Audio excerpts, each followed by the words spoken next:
Continue about the what was it?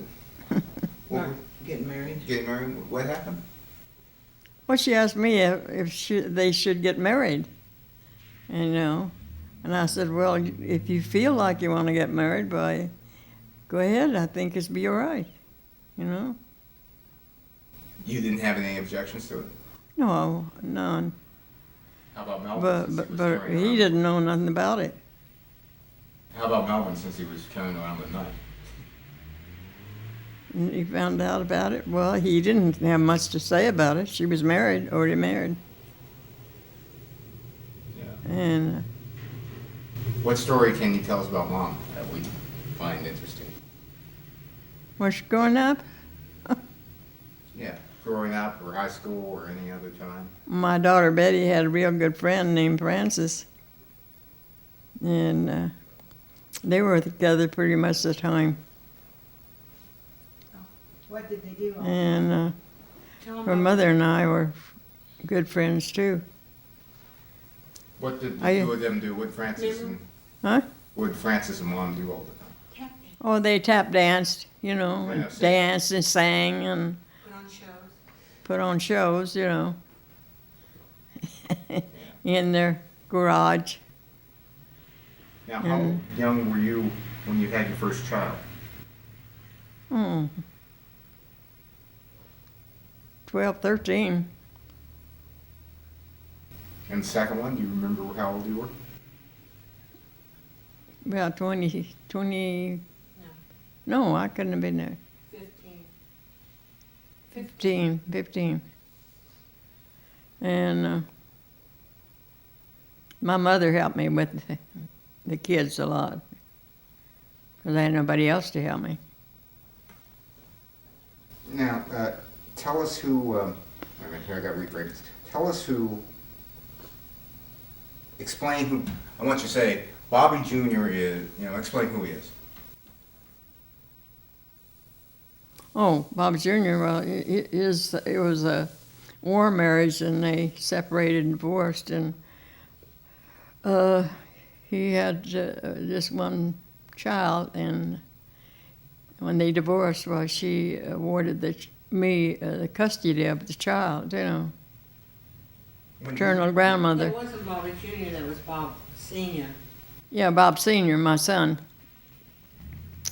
And he couldn't take care of him, so he was awarded custody. I was awarded custody of Bobby Jr. And you raised him. And I raised Bobby Jr. up until he got ready for junior high school, and the school he was going to go to wasn't all that good. So Bob said, well, he had remarried, so he said, well, we'll take Bobby over to my home and finish him, send him to high school and see how it works out. But he couldn't have never kept him, because it was court orders, that I could have went and got him, if I wanted to. But I didn't. I just left him there, and he stayed with Bob for the rest of the time, How many times were you married? And tell me about those. I was married 3 times. First time, too. First time was when I had Bob Overton, my first son. And then I was married the second time to Book Culver, Betty's father. And then I married Melvin, third husband. Good. We had no children. Say that again. We had no children.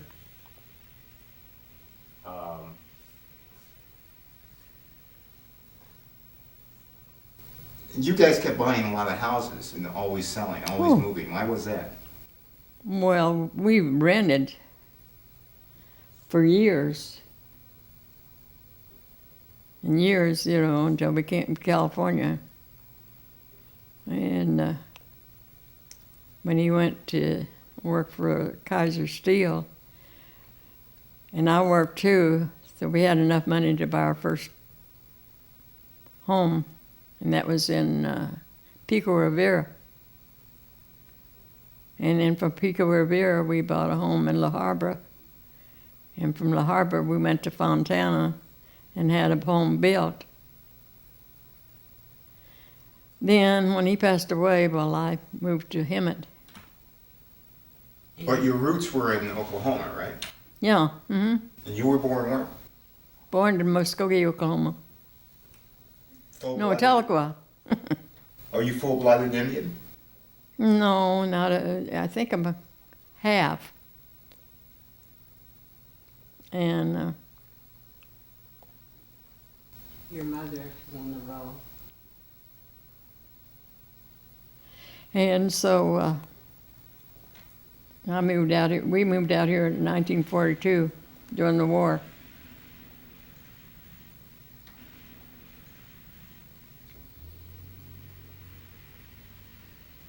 I worked from the time I came to California up until 1957. Then I quit working. What kind of work did you do? Well, I did all kinds of work. I worked in a lighting fixture place, and I worked in Welch's Candy, Lily Tulip Company, Defense plant, defense plant. make an airplane part. Yeah, When did you And, work in the defense plant? During what time in history was that? during the war, Which war? World War II. Both of us. Yeah, my daughter worked there too, in this defense plant. I was an inspector Of what? of airplane parts. Where? Where was this? What was the name of that place? In East LA. I can't remember the name, but it was a huge defense plant. He had over 500 people working in there. I know it was located on Olympic Boulevard because we had no car then. We rode the bus. Where do you live now? Oh, I moved to Hemet West in the mobile park. And I've been living there about 10 years. Will be 10 years. Do you intend to drive much longer or all the way? Well, I drive backwards and forwards for over 2 years now. Doing something right. Anything else you think you should talk about? No, that's pretty good. Yeah. I might have left out something. I had a little dog. Her name was Gladys. She's gone now. You miss her? Huh? Do you miss her? Oh, yeah, a lot. But you know, the last time I seen Jim, he was back there in the bedroom.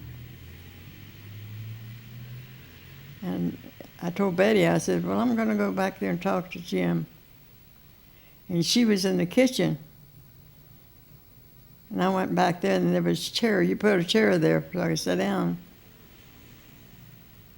And, you know, he smiled, and he said, hi, Evelyna, you know. And he could hardly talk, but I heard him, you know, what he said. And it seemed like he wanted to talk, but he just, you know, couldn't get the words out. But looking at him, I was thinking, I mean, he is, to me, what he wanted to say, well, you look after Betty for me. That's what his expression was. You look after Betty for me. And then he kind of smiled. So do you think that's one reason you've lived so long? Hmm? Do you think that's one reason you're living so long? I guess so. I don't know. I'm here for something. I'm doing something that I'm playing here to do something that I'm supposed to do. I don't know what I'm supposed to do, but I'll find out. So what do you think life's going to be like after you die? I don't know. I don't know where I'm going. but I don't question that. Do you believe in heaven? Oh, yeah. Yeah. Do you think you come back, or do you just stay someplace else? I don't know. I can't answer that question. Do you feel you're spiritual somewhat? Or what? Do you feel that you're spiritual or religious in any way? Well, I'm just about as good a Christian as anybody else.